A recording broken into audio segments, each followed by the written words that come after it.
저희가 처음 신학교를 공부할 땐 주석이 없으면 목회를 못하는 줄 알았습니다. 그래서 신학을 시작할 때 정말 비싼 돈을 들여서 주석들을 다 구입을 했어요. 저도 여러 질의 주석들을 가지고 있습니다. 물론 주석을 지금도 살펴보기도 합니다만, 요즘 세상은 너무나 좋은 세상이죠. 프로그램이 너무 잘 돼 있어요. 컴퓨터 하나만 치면 단어가 쭉 연결되는 것들이 얼마나 많은지 몰라요. 제가 가지고 있는 주석 가운데 성구대전이라는 책이 있습니다. 두꺼운 책이 아주 수십 권이 있는데요. 이것을 지금은 컴퓨터를 치면 한 단어를 치면 쭉 나오게 돼 있어요. 자, 함께라고 하는 단어를 컴퓨터를 쳐보면 성경에 총 1360개가 등장이 됩니다. 그러니까 성경의 창세기부터 요한계시록까지 1360번의 함께라고 하는 단어가 있습니다. 여러분, 우리가 살아가는 그 사회, 또 가정, 또 직장, 학교, 어떤 친목 모임인 친목회, 또 교회는 사람들이 함께 생활하는 공동체입니다. 가정도 혼자 가정을 이룰 수 없고요. 직장도 혼자 다닐 수 없고요. 학교도 혼자 다닐 수 없고요. 친목회도 혼자 할 수 없습니다. 특히 교회는 함께라고 하는 공동체가 아주 중요한 단체이기도 합니다. 자, 오늘 본문에서는 함께하는 조화로운 교회의 모습을 우리 가운데 소개해주고 있다라고 하는 것이죠. 자, 말씀을 나누기 전에 먼저 하나, 우리나라 옛 타령 중에 나무 타령이라고 하는 노래 가사가 있습니다. 한번 띄워주시겠어요?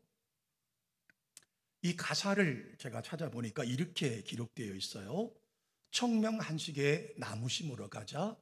무슨 나무 심을래? 그리고 가자 가자 감나무, 오자 오자 온나무, 심리절반 오리나무, 열애갑절 스무나무, 대낮에도 밤나무, 방귀 뀌어 뽕나무, 오자마자 가래나무, 깔고 앉아 구기자나무, 거짓 없어 참나무, 그렇다고 시자나무, 칼에 베어 피나무, 내편 양편나무, 입맞추어 쪽나무, 너하고 나하고 살고 나무, 이 나무 저 나무, 내 밭두렁에 내 나무라는 가사입니다.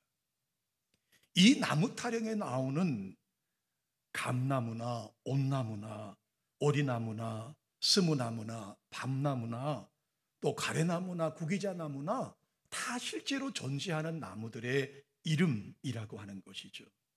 그런데 마지막 절에 나오는 나무 하나가 있습니다. 마지막 절에 이 나무 저 나무 내 밭두렁에 내 나무라고 하는 그 말이 있어요. 내 나무. 내 나무는 실제로 존재하고 있는 나무의 이름이 아니라고 하는 것이죠. 우리나라에는 옛부터 아주 아름다운 풍습이 하나 있었습니다. 자녀가 태어나면 그 아이 몫으로 나무를 심는데 딸을 낳으면 논두렁에 오동나무 몇 그루를 심습니다. 아들을 낳으면 선산에 소나무나 잣나무를 심습니다. 이렇게 자녀의 탄생과 더불어 심은 나무가 그 아이에게 있어서 나무 타령의 마지막에 나오는 내 나무가 되는 것이죠. 딸이 장성하여 혼례날짜를 받으면 10수년 동안 자란 이 내 나무인 오동나무를 잘라서 장롱을 만들었다고 그러죠. 그래서 예로부터 아마 오동나무 장롱이 유명하지 않았을까 혼자 생각해 보기도 합니다. 또 아들의 경우 내 나무는 나무의 주인이 죽을 때까지 계속해서 자라게 둡니다. 60년 안팎, 70년 안팎쯤 자란 내 나무는 우람한 나무가 되기 마련인데 그 나무는 나무 주인의 관을 짜는데 사용했다라고 하는 것이죠. 그래서 소나무와 잣나무의 관이 많았다라고 하는 이야기도 있습니다. 물론 지금은 이 내나무라고 하는 그 풍습은 사라졌습니다. 그렇지만 이 네 나무, 딸을 낳으면 오동나무를 심고 아들을 낳으면 잣나무와 소나무를 심었던 그 선조들의 지혜를 읽을 수 있는 대목이라고 하는 것이죠. 가진 것은 별로 없었어요.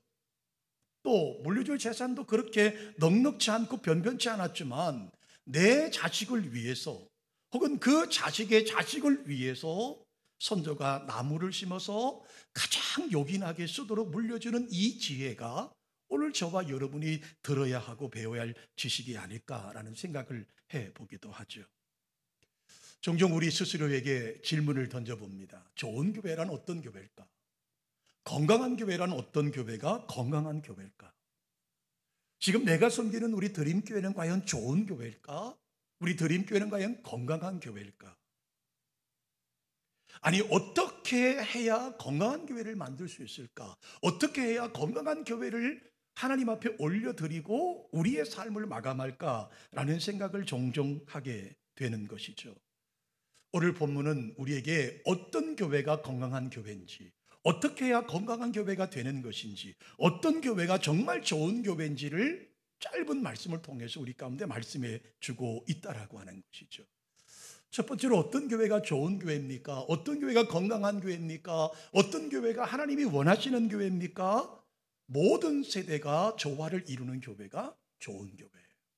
한번 따라해 보실까요? 모든 세대가 조화를 이루는 교회, 이 좋은 교회. 옆에 분에게 한번 고백할까요? 모든 조화를 잘 이루어서 좋은 교회를 만듭시다. 할렐루야. 여러분, 저는 지난 주간에 여러분의 사랑으로 세미나를 다녀왔어요. 먼 나라를 다녀왔어요. 근데 가서 무엇을 보느냐? 죄송합니다. 이제 나이를 먹었더니 용서하십시오. 비행기 타는 것도 쉽지 않아요. 피곤하고요. 뭐 구경하는 것도 그렇게 뭐 새롭지도 않아요. 그런데 좋은 게 하나 있어요. 이번에 한 목사님이 40여 명이 가셨는데요. 그 목사님들과 3박 4일 동안 대화하는 것이 너무 좋아요. 그 목사님들과 대화하다 보면 이분은 여기에 초점을 맞춰서 목회를 하시는구나. 이 목사님 교회는 이렇게 목회 관점을 가지고 목회하시는구나를 찾아볼 수가 있어요. 모든 행사 끝나고 저녁에 강사를 섭외해서 세미나를 들어요. 장로교회 원리가 어떻게 되고 이 교회 장로교회 원리를 어떻게 교회에 접목하고 좋은 말씀들을 많이 들어요. 자, 그러면 제가 가서 많은 분들과 대화를 하면서 두 개 교회의 모습을 여러분에게 소개하려고 해요. 첫 번째 교회가 있어요. 장년층이 많은 교회입니다. 장년층이 많은 교회. 다음 세대인 교육부서와 청년들이 별로 없고 주로 기성세대, 연세 많으신 분들이 많은 교회들이 있어요. 이 교회의 특징은 안정감이 있습니다. 이 교회의 특징은 안정감이 있어요. 재정적인 여유가 있어요. 그렇지만 단점은 미래가 없습니다. 이런 교회들은 성도님들의 나이가 있으시고 신앙의 경력들이 있으시기 때문에 생활이나 신앙적인 면에서 모든 부분이 다 안정적이에요.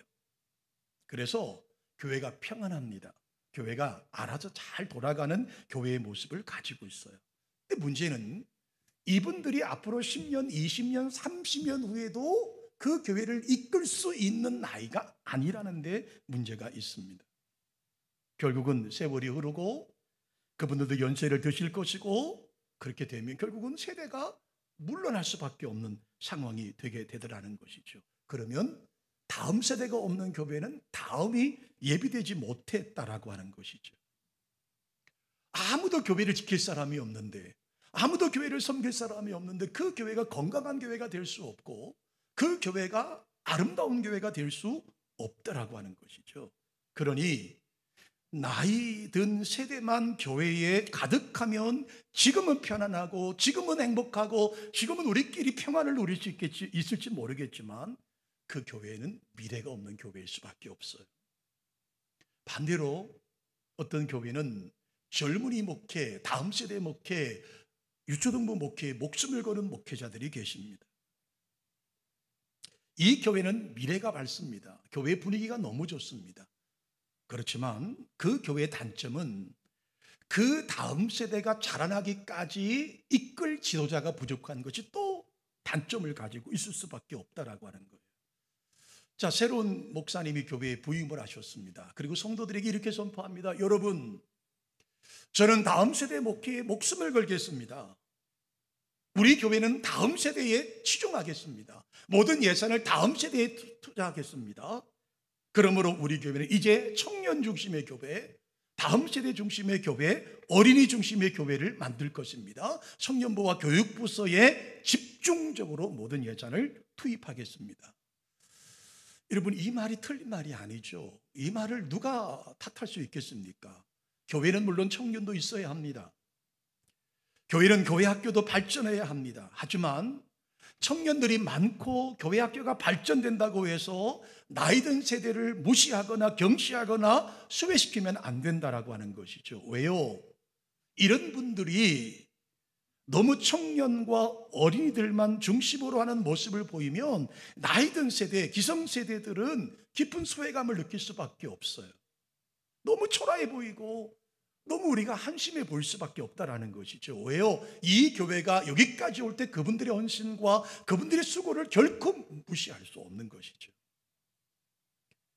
따라서 교회 안에 너무 젊은 사람만 있어도 문제일 수밖에 없고요. 결론적으로 나이든 세대만 있어도 안 되고요. 청년들만 있어도 안 되는 것이죠. 그러면 어떻게 해야 되느냐? 어떤 게 좋은 교회냐? 어떤 교회가 건강한 교회냐? 결론적으로 말씀드리면 모든 세대가 조화를 이루는 교회가 아름다운 교회라고 하는 것이죠. 자, 오늘 본문 2장 17절 한 절 한번 함께 봉독해 보실까요? 읽습니다. 하나님이 말씀하시기를 말세 내가 내 영을 모든 육체에 부어주리니 너희의 자녀들은 예언할 것이요 너희 젊은이들은 환상을 보고 너희의 늙은이들은 꿈을 꾸리라. 여러분, 이게 베드로 사도가 요엘서 2장 28절에 있는 말씀을 말씀하고 있는 거예요. 요엘서 2장 28절에 보면 그 후에 내가 내 영을 만민에게 부어주리니 너희 자녀들이 장래 일을 말할 것이며 너희 늙은이는 꿈을 꿀 것이며 너희 젊은이는 이상을 볼 것이다. 이 말씀을 베드로 사도가 지금 말씀하고 있는 거예요. 자, 요엘 선지자는 마지막 때가 되면 이 세대에 성령이 임하게 되는데 그 성령을 만민에게 부어줄 것이라고 예언하고 있는 거예요. 구약의 시대의 성령은 아무에게나 부어주는 것이 아니었지요. 특별히 선택받은 선지자나 사사들에게 부어주셨다라고 하는 거예요. 특별하게 하나님의 종들에게, 하나님의 선택받은 선지자나 사사들에게 부어주셨습니다. 그런데 구약시대 때 그렇게 특별한 사람들에게 부어주던 이 성령의 역사가 마지막 때가 되면 하나님이 성령을 만민, 즉 모든 사람에게 부어주신 때가 올 것이다. 이것이 요엘이 우리 가운데 예언하고 있는 말씀이라는 겁니다. 자, 이 요엘서 2장의 말씀이 언제 성취가 됩니까? 구약시대 때 말씀을 나눴던 이 말씀이 언제 이루어지나요? 사도행전 2장에 와서 이루어집니다. 마가다락방에 120명의 성도가 모여서 기도에 전념하다가 성령이 임재하를 경험하게 되지 않습니까? 급하고 강한 바람 같은 성령, 불이 혀처럼 갈라지는 그 성령을 그들이 경험하게 되는 겁니다. 자, 그들이 성령이 임하게 되니까 어떤 일이 벌어집니까? 방언이 터졌습니다. 이 방언 소리를 듣고 몰려온 사람들이 이렇게 2장 13절에 말씀합니다. 조롱을 합니다. 저들이 술에 취했다. 저들이 술을 먹고 혀가 꼬부라졌다고 말하고 있지 않습니까? 저 사람들이 대낮부터 새술에 취했다라고 이야기하고 있는 거예요. 이 이야기를 들었던 베드로 사도가 오늘 여러분과 제가 읽었던 이 본문을 말씀하고 있는 거예요. 너희도 잘 아는 바와 같이 요엘 선지자가 마지막 때에 하나님의 영을 만민에게 부어주시겠다고 예언한 것이 바로 오늘 성취된 것이다. 우리는 새술에 취한 것이 아니라 성령님을 임재를 경험하고 있다라고 말하는 거예요. 그런데 그때 어떤 일이 일어납니까? 성령이 강림하면 교회 안에 어떤 일이 일어납니까? 방언도 하고 여러분, 하루에 수천천 명의 성도들이 교회 안에 들어왔어요. 그들이 세례를 받고 예수님을 구주로 영접하는 놀라운 일들이 벌어졌습니다. 그런데 베드로 사도는 그 이야기를 하기 전에 먼저 이야기를 먼저 하고 있는 거예요. 성령이 임하여서 방언이 터지고, 성령이 임하여서 이상이 보이고, 성령의 역사에서 바람과 같은 강한 성령의 임재했던 이 놀라운 사건을 풀어가면서 뭐라고 말씀하냐면, 성령이 임재했을 때 어떤 역사가 일어났느냐, 바로 너희 자녀는 예언할 것이고, 너희 젊은이들은 환상을 볼 것이고, 너희 늙은이들은 꿈을 꾸게 될 것이라고 말씀하는 거예요. 여러분, 여기 나오는 예언, 환상, 꿈을 꾸게 된다라고 하는 말은요, 구약시대에 특별한 사명을 받은 하나님의 사람들이 하나님의 계시를 받는 방법 중에 하나가 바로 계시, 예언, 꿈이라고 하는 거예요. 예언이라는 말이 뭘까요? 어디 유명한 기도원에 예언자라는 분에 가서 머리를 디밀고 안수받으며 예언받는 것이 예언일까요? 아니에요. 구약 성경은 예언자들이 하나님의 말씀을 받아서 전하는 것을 예언이라고 말합니다. 환상은 선지자들이 자주 보던 것으로 하나님의 환상 중의 계시를 보여주는 것을 환상이라고 말해요. 꿈도 마찬가지죠. 그냥 자다가 꾸는 꿈을 말하는 게 아니에요. 하나님의 계시의 수단으로 꾸게 하시는 꿈을 뜻하는 겁니다. 그러므로 예언과 환상과 꿈 세 가지는 구약시대의 성령의 특별한 하나님의 사람들에게만 부어주시는 것처럼 특별한 사명을 받은 사람들에게 주어지는 것이었다는 것이죠. 그런데 이 특별했던 성령의 역사가 이 구약시대 특별한 사람들에게만 부여되고 특별한 사명을 부여받은 사람들에게 주어진 이 놀라운 역사가 이제 모든 사람에게, 모든 세대에게 주어지게 된다라고 하는 것이죠. 너희의 자녀들, 너희의 젊은이들, 그리고 너희의 늙은이들, 이 세 부류는 교회 안에 있는 모든 세대를 통틀어서 말하고 있는 거예요. 갓난 아이부터 시작해서 연세가 많으신 노인에 이르기까지 모두에게 하나님께서 이 환상과 계시와 꿈을 주시겠다고 말씀하고 있는 거예요.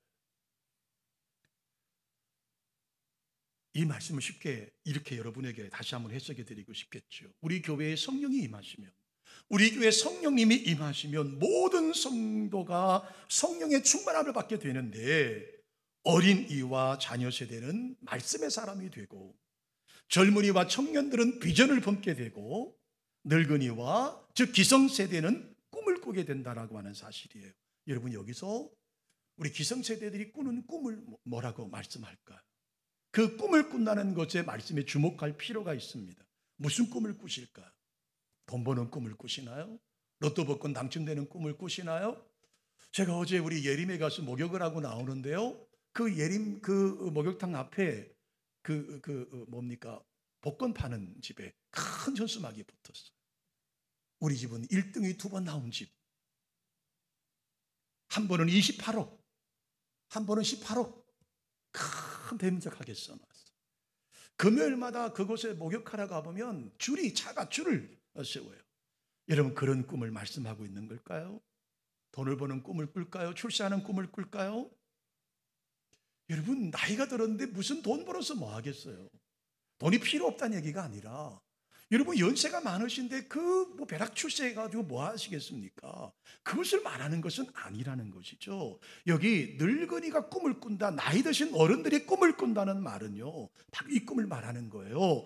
우리의 자녀들과 우리 교회 젊은이들이 다음 세대를 세우고 키워 교회의 미래를 만들어가는 꿈을 말하는 거예요.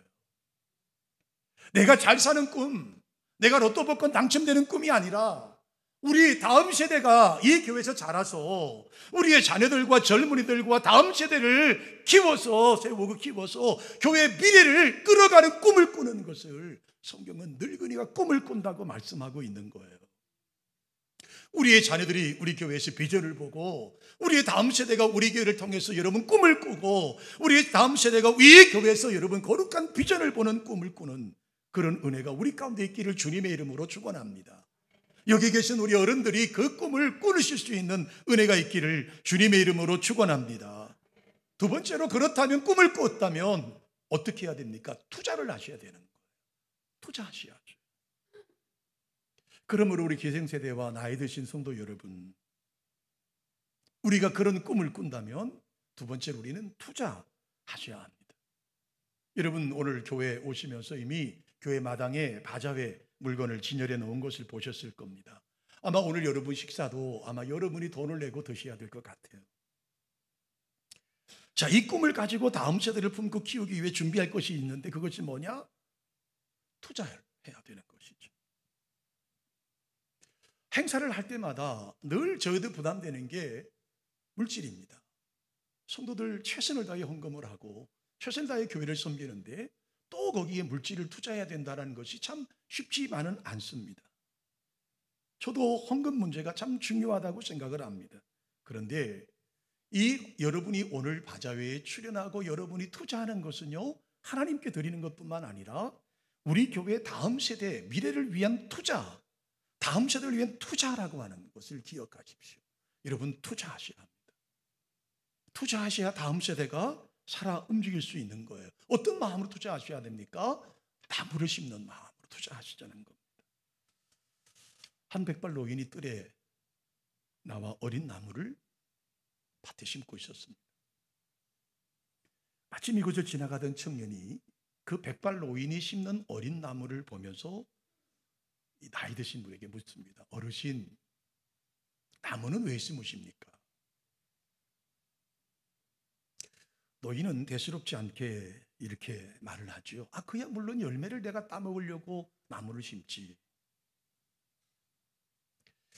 청년이 볼 때 그 어린 묘목이 커서 열매를 맺을 때까지 노인네가 살 수 없을 것처럼 보여요. 그래서 이 청년은 노인에게 다시 이렇게 말합니다. 그럼 이 나무가 언제쯤 열매를 맺을 수 있을까요? 이 청년의 말은 당신은 이 나무를 심어도 먹지 못한다 그 말 아니겠습니까? 자, 노인은 다시 청년에게 대답합니다. 아마 10년, 20년은 걸리겠지. 자, 청년이 집중적으로 그 노인에게 묻습니다. 어르신이 지금 심으시는 그 어린 나무에서 과연 열매를 따 드실 수 있겠습니까? 이 말은 당신은 이 열매를 따먹지 못합니다 라고 하는 비아냥거리는 소리였겠죠. 그러자 노인이 말합니다. 아니야. 이 어린 묘목을 심는 이유는 내가 따먹기 위한 것이 아니야. 나는 어릴 때부터 우리 뜰에 많은 나무가 있어서 과실을 따먹었다네. 그런데 이 나무가 내가 어릴 때 따먹었던 이 과실은 우리의 선조들이 후손을 위해 심어놓은 나무에서 딴 과일이었다네. 그러므로 나도 내가 이 과실을 따먹기 위해 심은 것이 아니라 내 다음 세대, 내 후손들을 위해 심는 나무였어요. 나는 이 나무의 열매를 먹지 못하지만 내 후손, 내 다음 세대는 반드시 이 나무에서 열매를 따먹을 것일세 라고 말하더라는 겁니다. 사랑하는 드림 가족 여러분, 이 어르신처럼 내가 먹으려고 하는 열매가 아니라 내 다음 세대, 내 후손들이 먹을 수 있는 나무를 심을 수 있는, 투자할 수 있는 저와 여러분 되시기를 주님의 이름으로 축원합니다. 우리 교회는 어떤 나무를 심으셔야 하겠습니까? 우리 교회의 미래를 위해서 어떤 나무를 심으셔야 하겠습니까? 우리 교회는 다음 세대를 위해서 어떻게 투자를 해야 할까요?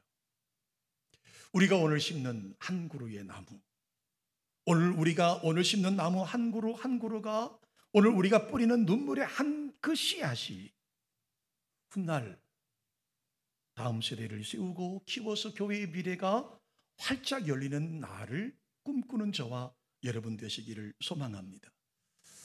자, 미래의 교회와 그 교회를 섬길 다음 세대들이 신앙의 선배인 저와 여러분을 기억하면서 이런 좋은 선배, 이런 좋은 믿음의 씨앗을 뿌린 저와 여러분을 기억하고 감사하는 날이 우리 가운데 있어지기를 주님의 이름으로 축원합니다. 이게 저와 여러분이 꿔야 할 꿈, 바로 그 꿈, 우리 기생세대들이 나이 드신 우리들이 심어야 될 꿈 아닐까요?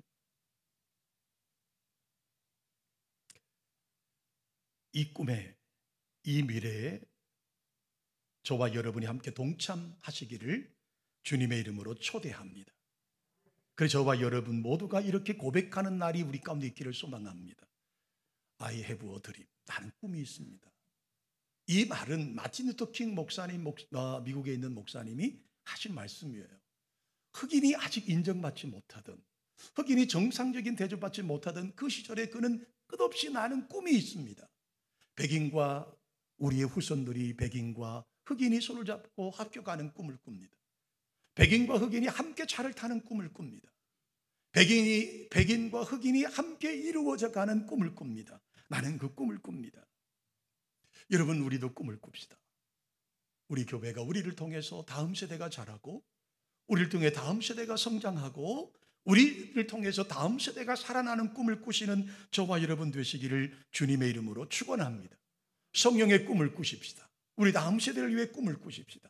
오늘 우리의 기성세대들이 하나님 앞에서 온 힘을 다해 씨앗을 뿌리면 분명 다음 세대는 눈물로 아름다운 열매를 맺을 것이라 확신합니다.